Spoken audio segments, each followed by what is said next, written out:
শিবরাত্রির সকালে বাঙালির জানা দরকার যে পশ্চিমবঙ্গই আছে না, পশ্চিম বাংলাদেশ ইতিমধ্যে হয়ে গেছে।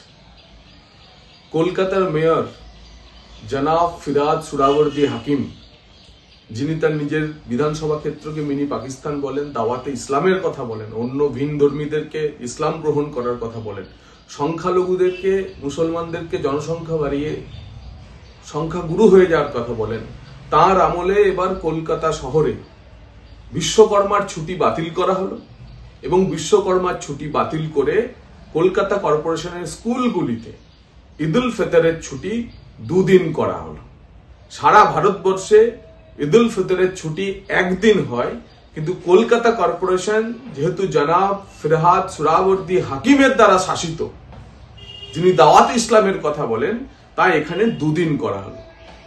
কলকাতা কর্পোরেশনের হগ মার্কেটে অবস্থিত কলকাতা কর্পোরেশনের এডুকেশন ডিপার্টমেন্ট বা শিক্ষা দপ্তরের এই বিজ্ঞপ্তিটি প্রত্যেকটি সনাতনী বাঙালির হৃদয়ে ঘা দেবে, মনে অশান্তি সৃষ্টি করবে।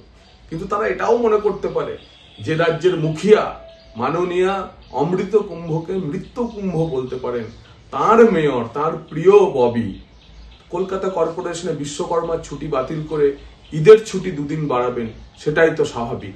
সনাতনী বাঙালি ভাবুন আমরা কোন পথে চলেছি। 26-এ বিদায় করুন, না হলে আপনাকে বাংলা থেকে বিদায় হতে হবে।